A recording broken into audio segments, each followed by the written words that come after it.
हम लोग ये चाहते हैं कि दूसरे लोग हमारे साथ अच्छा व्यवहार करें, जब हम मुसीबत में हो तो हमारी हेल्प करें और हमारे साथ ईमानदार रहें। दूसरे लोग, चाहे वो हमारे फैमिली मेम्बर्स हों, हमारे रिलेटिव, फ्रेंड्स या कलीग्स हों, वो कोई ऐसा काम ना करें जिससे हमारा कुछ बुरा होता हो या हम किसी तरह से हर्ट हों। ठीक यही उम्मीद या एक्सपेक्टेशंस दूसरे लोग भी हमसे रखते हैं। अगर हम ये सोचते हैं कि कैसे हम दूसरे से अपना काम निकलवा लें, अपना फ़ायदा करवा लें, तो भला दूसरे लोग ऐसी उम्मीद हमसे क्यों ना रखें। आखिर लेन देन पर ही तो ये दुनिया चलती है। अगर हम बिल्कुल अकेले रहने लगें, इक्कड़ हो जाएं, किसी के साथ अच्छा व्यवहार न करें, ज़रूरत पड़ने पर किसी की हेल्प ना करें, तो हमें इसके लिए तैयार रहना चाहिए कि दूसरे लोग भी हमारे साथ ऐसा ही बिहेव करेंगे। जैसे अगर आपने ट्रेन की जनरल बोगी में सफ़र किया होगा तो आपने देखा होगा कि कुछ लोग पैर फैलाकर बिल्कुल आराम से बैठे होते हैं। हालांकि वहाँ एक दो आदमियों की जगह होती है, पर उन भाई साहब की वजह से हमें खड़े रहना पड़ता है। और अगर उनसे कुछ कहो तो लड़ने को तैयार हो जाते हैं, पर जगह देने को तैयार नहीं होते। तो झंझट से बचने के लिए हम खड़े खड़े ही अपनी यात्रा पूरी करते हैं और मन ही मन ऐसे लोगों को खूब गालियाँ देते हैं कि कैसे स्वार्थी लोग हैं, बस अपने ही बारे में सोचते हैं। फिर जब हमें जगह मिल जाती है तो हम भी वैसे ही पैर फैलाकर बैठ जाते हैं और बाकी लोग मन ही मन हमको गालियाँ दे रहे होते हैं। कोई हमारी चोरी बेईमानी कर लेता है या ठग लेता है तो बुरा लगता है, पर हम खुद की ज़िंदगी में यह चालाकी रखते हैं कि कैसे दूसरों से हम अपना फ़ायदा उठा सकें और ऐसा होने पर खुश हो जाते हैं। ये दो मुही नीति अगर यूं ही चलती रही तो मानव समाज में सुख शांति कैसे रहेगी। कोई व्यक्ति अपनी ज़रूरत के वक्त कुछ उधार हमसे ले जाता है तो हम ये उम्मीद रखते हैं कि वो व्यक्ति हमारी इस कृतज्ञता को याद रखेगा और सही समय पर उधार लौटा देगा।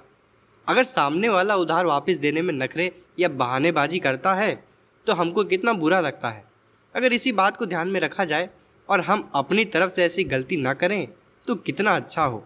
हम ये उम्मीद रखते हैं कि दूसरे हमसे कुछ भी कहें तो प्रेम से और अच्छे से बोलें, पर अगर कोई रूखे स्वर में अशिष्टता के साथ या कुछ कड़वी बात बोल दे तो अपने को बहुत दुख होता है। और ख़ासकर अगर हम किसी कष्ट या मुसीबत में हो तो ये एक्सपेक्टेशन और भी बढ़ जाती है। तो क्या ये सही है कि हम कभी भी किसी पर भी अपना गुस्सा उतारने लग जाएं, किसी से भी कड़वा बोल दें, किसी को भी टॉन्ट कर दें। माता पिता अपने बच्चों से ये उम्मीद रखते हैं कि वो बुढ़ापे में उनकी सेवा करेंगे, देखभाल करेंगे, पर उनका खुद अपने माता पिता से व्यवहार ठीक ना रहा हो, खुद उन्होंने अपने माता पिता की सेवा ना की हो, तो क्या ये उम्मीदें रखना ठीक है। हम चाहते हैं कि हमारी बहू बेटियों को, बहनों को दूसरे लोग अपनी बहन बेटी की निगाह से देखें, फिर हम क्यों दूसरे की बहन बेटियों को दुष्टता भरी नज़र से देखेंगे। जिस आदमी को दूसरों का दुख देखकर तकलीफ होती हो वो मांस कैसे खा पाएगा, दूसरों के साथ अन्याय या अत्याचार कैसे करेगा, किसी के साथ बेईमानी करने या उसको जलील करने की बात कैसे सोचेगा। अपनी छोटी मोटी गलतियों पर हम ये आशा रखते हैं कि लोग उस पर ज़्यादा ध्यान नहीं देंगे, माफ़ करो और भूल जाओ की नीति अपनाएंगे। तो ऐसी उदारता हम अपने मन में क्यों नहीं रखते।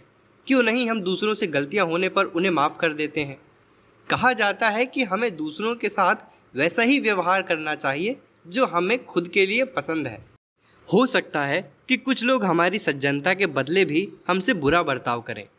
अच्छाई का फ़ायदा उठाने वालों की इस दुनिया में कमी भी तो नहीं है।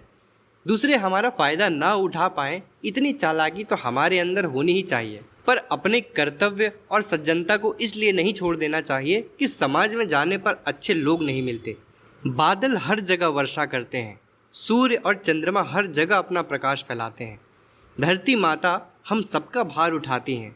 तो ऐसी ही महानता और उदारता हम अपने जीवन में क्यों नहीं ला सकते।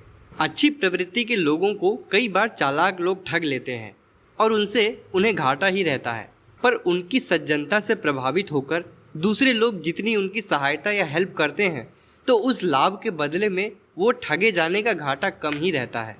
इस तरह स्वार्थी लोग भले ही अपना घाटा नहीं होने देते, पर किसी के कुछ काम नहीं आने की वजह से और अपनी सेल्फिशनेस की वजह से लोग उनसे दूर रहना ही पसंद करते हैं और ऐसे लोग मुसीबत में अक्सर खुद को अकेला ही पाते हैं। बेईमान दुकानदारों को कभी फलता फूलता नहीं देखा गया। ऐसा व्यवहार कभी किसी के लिए उन्नति और प्रसन्नता का कारण नहीं बन सकता। आज की बात समाप्त। ओम शांति।